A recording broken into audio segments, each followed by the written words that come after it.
All right, I'm about to say something that may be controversial, but I think that Lego should release a special series, but instead of minifigs, it should be mini dolls. Hi, I'm Tom Bray. Since 1954, this is my new podcast, my new audio-only podcast, the Since 1954 podcast.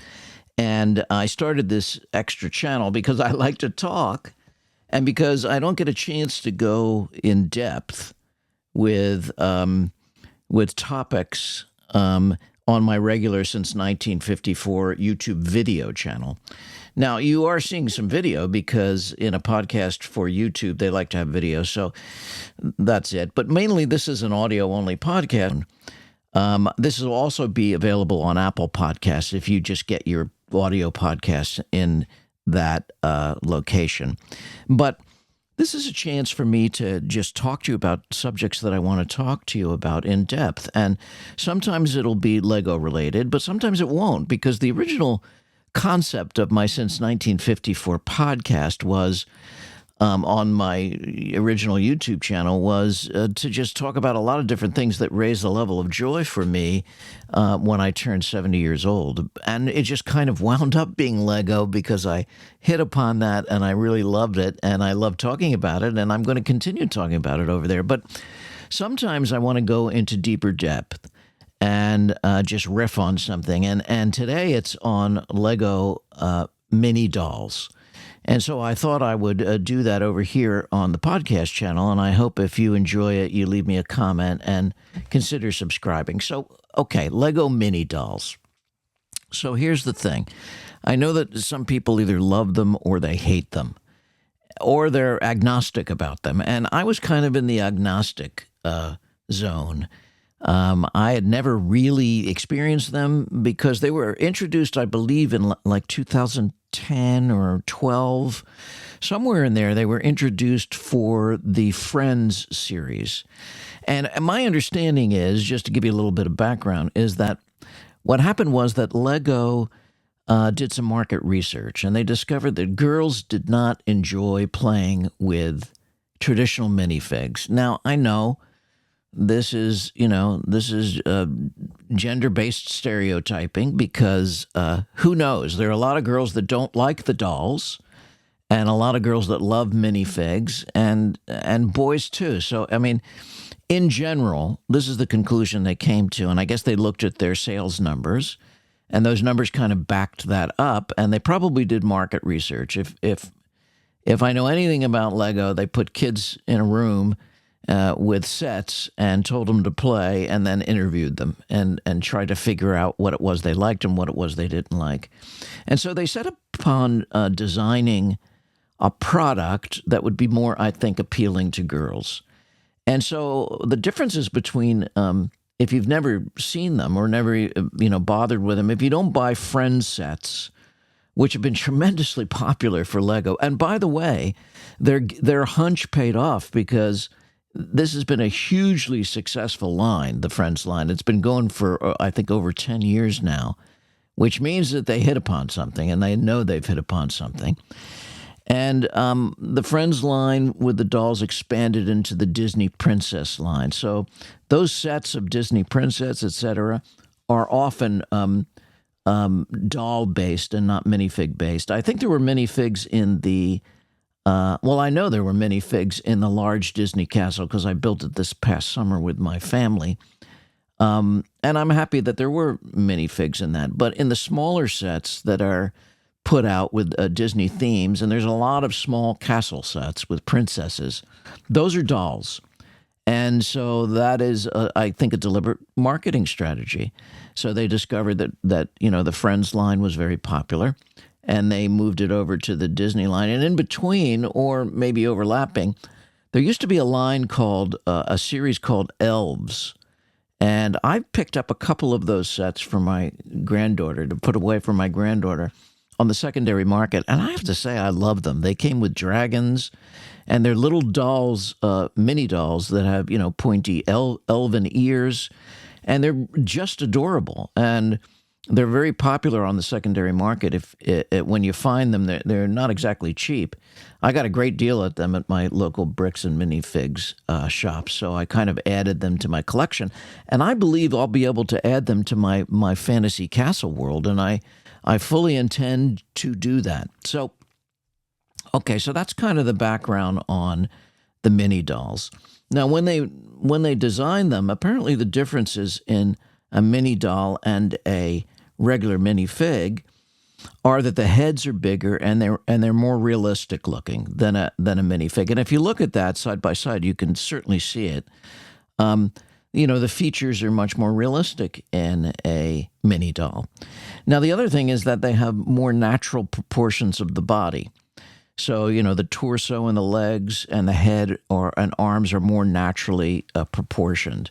What I discovered when I built the Wicked set, which I did last week, is something that was very surprising to me and also very, very, very welcome. And that is that the dolls easily stood up on a table. Normally, if I use a minifig, I definitely have to have some sort of platform for it, some base that's Lego-based, which is why those collectible minifigs in a box, like the Dungeons & Dragons series or Series 27, come with that little square or rectangular Lego stand because you have to stick the legs down in that. And mostly when you're working with sets and you have minifigs, you have to put them down in some sort of Lego base, flat platform.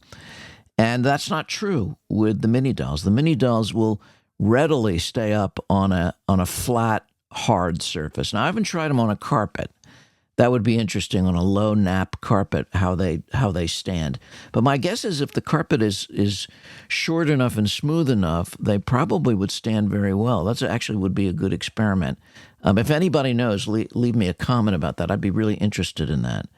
So, that was the first thing that struck me when I took them out of the box. Certainly that the features were more realistic, that the proportions were much more realistic looking than a minifig. They looked more like people, to be honest, than they did, than the minifigs do. And it's not that I don't love minifigs, because I do, but I was surprised by my reaction to these dolls. I at first thought, oh, these are going to be way too juvenile. I mean, even for me, isn't that ironic? I'm 70 years old. I'm playing with Lego, and I'm concerned that something about it might be juvenile. But what I mean is, it might have just been, I might have just thought, oh, this is really not for me. But that was not my reaction. My reaction was, these are kind of cool. And I think that introducing them in this Wicked set was really smart of Lego, because I think that this is going to be a set that really, really appeals to both girls and boys because of the whole Wizard of Oz thing. I mean, as I said in my main video over on my Since 1954 YouTube channel, I, grew up with Wizard of Oz, and I grew up with those books, and I'm way pegged into that lore. I'm not so sure that younger kids are. Younger kids probably know the Land of Oz from the 1939 MGM movie, and now with this Wicked franchise that's come out. So this is a way to reintroduce Oz, and my guess is that the original books will follow in short order, that you'll see them back in print, and somebody will get the idea that all things Oz might be marketable again. So I'll be interested, because on the box of the Wicked set that I have, and in the advertisements, I'm not sure actually about the box, but in the advertisements, there's both boys and girls playing with this. I'm not so sure that's true in the Princess series. It may be, but this is really the first time I noticed in a set with dolls that there were boys featured prominently. And I think that could, that this could make a difference. This may be the beginning of guys being okay with playing with these mini dolls and thinking they're cool. And that's why I think, to go back to my original thesis, I think that Lego should really strongly consider putting out a collectible mini series, but instead of mini figs, of mini dolls. I think it would be really cool to market test this by doing different kinds of characters that would have crossover appeal. So, for example, in this series, you should have a Star Wars character. That's a doll. You should have a castle character. Do a knight. That's a doll. A pirate character. A Harry Potter character. That's a doll. I mean, I think that if you did that, and then, of course, maybe a couple of Friends characters or a Disney princess in there. But I think if Lego did that on a limited basis, whatever schedule they put out on their minifig series, which I think is a couple of months, they could certainly test it. They've got the molds. The molds already, I think, exist. So use the mold. Well, you would have to make new molds, wouldn't you? Because you'd have to make a pirate one, and you'd have to make a castle one, and you'd have to make, those intellectual property, Star Wars, etc. But I think it would be worth the risk. I really do, because I think that would really be a way to test to see whether you could give these mini dolls broad appeal. And it's not that I think that minifigs will ever go away. They're much too entrenched in the Lego tradition. They're much too important to it. And I think collectors and builders and people like myself and kids love them too much. But I do think there's a place for mini dolls side by side with collectible minifigs and the minifigs in sets. I mean, I would even like to see a future where when sets are released, they include at least one doll. So that if you had a Star Wars set and you had 2 minifigs in it, you would also have a mini doll. Because proportionately, it's not like the mini dolls generally tower over minifigs. I think they're of similar proportions. So I don't see why they wouldn't fit together within the same set. So that's my thinking on that. And I really think that I'm on to something here. I don't know if that's ever been done. I've done a little bit of background research, and I've never found an instance where Lego has put out a collectible mini doll series. If you know of one, I would appreciate you letting me know.